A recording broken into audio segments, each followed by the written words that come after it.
Assalamualaikum warahmatullahi wabarakatuh. Waalaikumsalam warahmatullahi wabarakatuh. Kami di sini kelompok PKM ya dari kelas PAI 6B Universitas Singapura Bangsa Karawang. Di sini kami akan menjelaskan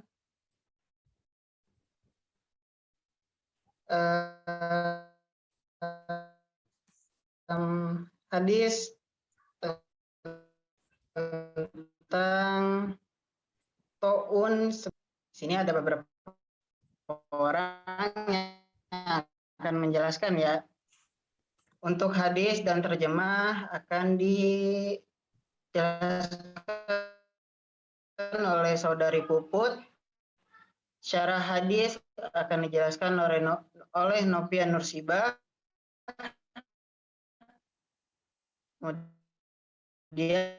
ada pelajaran yang dapat dipetik akan dijelaskan oleh saudari Sipa Wihardi. Dan untuk kesimpulan akan dibawakan oleh Sri Mariati Bakhtiar.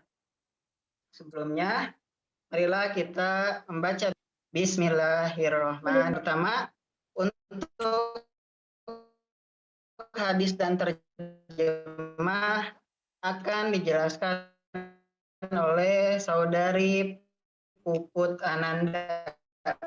Waktu dan tempat kami persilahkan. Baik, bismillahirrahmanirrahim. Assalamualaikum warahmatullahi wabarakatuh.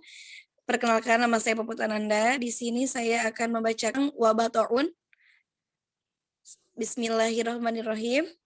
Haddatsana Hamid bin Umar al-Bukrawi, haddatsana Abdul Wahid ya'ni ibn Ziyad, haddatsana Asim an Hafsah bi Anas bin Malikin bima mata Yuhya bin Abi Umrah qalat qultu bitu'un qalat tu'un syahadatun likulli muslimin, rawahu Muslim.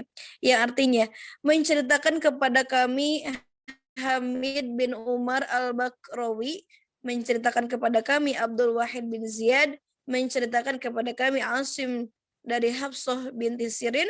Ia berkata, Anas bin Malik berkata kepadaku, Yahya bin Abi Amroh meninggal karena apa? Lalu Anas berkata, Rasulullah SAW bersabda, Ta'un adalah kesyahidan atau dihitung syahid bagi setiap muslim. Jadi bila mana ada orang yang meninggal karena ta'un atau wabah COVID-19 lah ya yang sekarang sedang terjadi, maka itu meninggalnya syahid. Nah, cukup sekian pembacaan hadis dan terjemah. Saya kembalikan kepada moderator. Baik, terima kasih saudari Puput yang telah membacakan hadis dan juga terjemah. Itu salah satu hadis dan terjemah tentang To'un atau yang kita kenal sekarang dengan COVID-19. Lanjut ke dibacakan oleh saudari Novia Nursiba. Waktu dan tempat kami persilahkan. Baik, bismillahirrahmanirrahim. Assalamualaikum warahmatullahi wabarakatuh. Ada suaranya nggak sih?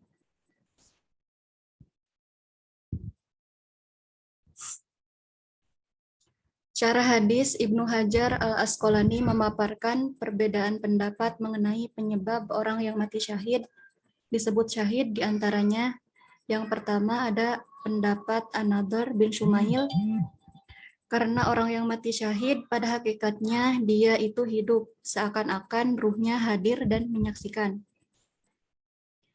Lalu pendapat Ibnu Al-Anbari berpendapat bahwasannya Allah dan malaikatnya bersaksi bahwa surga diperuntukkan baginya, bagi orang yang mati syahid.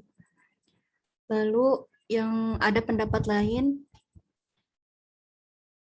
berpendapat saat ruh orang yang mati syahid keluar, dia menyaksikan banyak karomah untuknya. atau dia menyaksikan keselamatan dirinya dari api neraka, lalu saat kematiannya dia tidak menyaksikan apapun kecuali malaikat rahmat. Karena pada hari kiamat dia menjadi saksi diutusnya para rasul atau malaikat bersaksi akhir yang husnul khotimah baginya, atau karena Allah bersaksi niat baik dan keikhlasannya, dan lain sebagainya. Lalu Ibnu Hajar juga menyebutkan beberapa hadis yang menjelaskan macam-macam kematian yang termasuk ke dalam syahid. Yang pertama, dari hadis Abi Malik Al-Asy'ari secara marfu'. Dalam hadis tersebut dijelaskan siapa yang mati dibanting oleh kuda atau unta miliknya, atau mati disengat serangga, atau meninggal di atas tempat tidurnya, atau segala bentuk kematian yang dikehendak Allah Ta'ala, maka dia syahid. Lalu ada hadis yang disohihkan oleh Daruqutni dari hadis Ibnu Umar. Dalam hadis tersebut dijelaskan matinya orang asing atau tidak dikenal adalah syahid. Lalu riwayat Ibnu Hibban, hadis Abu Hurairah, di sana dijelaskan barang siapa yang mati terikat, dia mati syahid. Lalu riwayat At-Tabrobi dari hadis Ibnu Abbas secara marfu', seseorang yang mati di atas tempat tidurnya di jalan Allah, maka dia mati syahid. Ibnu Atin mengatakan bahwa jenis-jenis kematian di atas adalah bentuk keutamaan dari Allah atas umat Nabi Muhammad SAW, yaitu sebagai penggugur dosa dan tambahan pahala yang menyamai derajat para syuhada. Ibnu Hajar mengomentari bahwa kematian yang terhitung syahid di atas tidaklah sama tingkatannya. Hal ini berdasarkan hadis Ammar bin Anbasah, sesungguhnya Nabi ditanya, jihad apakah yang paling utama? Lalu Nabi bersabda, siapa yang melukai kudanya dan mengalir darahnya, maksudnya perang di jalan Allah. Kemudian Ibnu Hajar membagi syahid atau orang-orang yang mati syahid menjadi dua. Pertama, syahid di dunia dan akhirat, yaitu dia yang berperang di jalan Allah dengan ikhlas dan tidak lari dari medan perang. Kedua, syahid di akhirat, yaitu kematian-kematian yang telah disebutkan di atas. Mereka diberikan pahala seperti pahala para syuhada yang mati di perang di jalan Allah. Namun tidak berlaku hukum-hukum mereka di dunia. Nah, Ibnu Hajar mengutip hadis marfu riwayat Ibnu Majah dari Ahmad yang berbunyi para syuhada dan orang-orang yang meninggal di atas tempat tidurnya berselisih perihal orang-orang yang meninggal akibat wabah taun, maka dikatakan, lihatlah para luka-luka mereka. Apabila menyerupai luka orang-orang yang gugur berperang di jalan Allah, maka mereka orang yang meninggal akibat wabah taun dihitung bagian dari mereka dalam bersama mereka orang yang gugur berperang di jalan Allah, karena persamaan luka mereka. Maka berdasarkan hadis ini menyebutkan syahid bagi orang yang meninggal bukan karena perang di jalan Allah adalah bentuk majaz, metafora. Cukup sekian, saya kembalikan kepada moderator.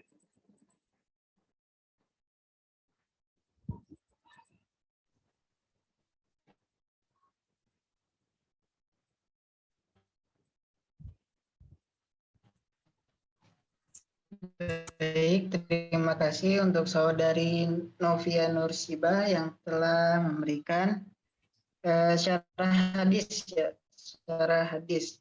Nah, dan di sana juga dijelaskan banyak berbagai macam syahid. Jadi bukan cuman berperang aja. Kalau mati syahid itu ada yang meninggal di atas tempatnya, itu masih termasuk orang yang mati syahid.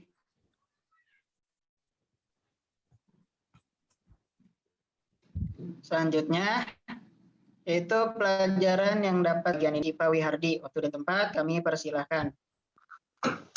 Selanjutnya kurang lebih pelajaran yang dapat dipetik dari hadis yang dibacakan tadi yaitu di antara rahmat Allah Subhanahu wa taala atas umat Nabi Muhammad SAW adalah menganugerahkan kematian yang menyamai derajat para syuhada. Di antara kematian tersebut adalah orang yang meninggal karena suatu wabah. Contoh kecilnya yaitu wabah yang sekarang dialami oleh kita semua ya, wabah penyakit COVID gitu. Kurang lebihnya seperti itu, saya kembalikan lagi kepada moderator. Terima kasih. Ya, terima kasih Saudari Syifa Wihardi yang telah memberikan penjelasan yang dapat kita petik daripada hadis ini. Selanjutnya, dan juga bagian yang terakhir yaitu kesimpulan yang akan dibawakan oleh Sri Mariati Bahtiar. Waktu dan tempat kami persilahkan. Bismillahirrahmanirrahim. Kesimpulannya adalah sejarah akan terus berulang, hanya tokoh-tokohnya saja yang berbeda. Umat Islam dari dulu hingga kini menjadi saksi berbagai jenis wabah dan bencana. Karena dengan itu manusia yang berpikir akan mengambil banyak hikmah dan pelajaran. Di antara hikmah yang dapat dipetik dari pandemi COVID-19 ini adalah timbulnya kesadaran diri masyarakat, menaati aturan pemerintah untuk melakukan jaga jarak, menjauhi wilayah zona merah, dan mematuhi standar kesehatan yang ditetapkan pemerintah. Hikmah lainnya adalah keyakinan akan pahala yang akan kita dapat jika bersabar dari virus ini dan sikap tawakal kepada Allah Subhanahu wa taala dengan menyerahkan sepenuhnya segala sesuatu yang terjadi dalam hidup kita hanya kepada Allah sebagai wujud iman terhadap qada dan qadar. Wallahu a'lam. Sekian dari saya, kembali kepada moderator.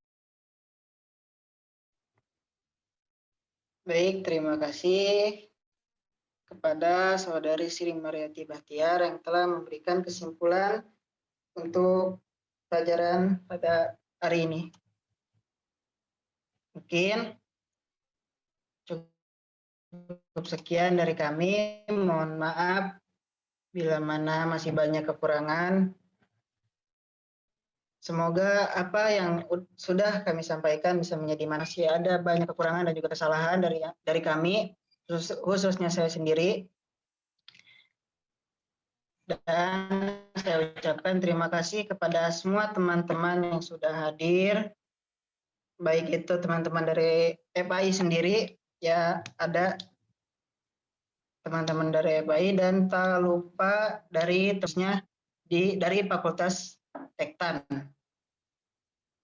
Terima kasih sudah ikut gabung. Semoga bermanfaat juga ilmunya. Cukup sekian dari kami. Wallahul muwaffiq ila aqwamit thoriq. Semua salam. Assalamualaikum warahmatullahi wabarakatuh. Waalaikumsalam warahmatullahi wabarakatuh. Waalaikumsalam.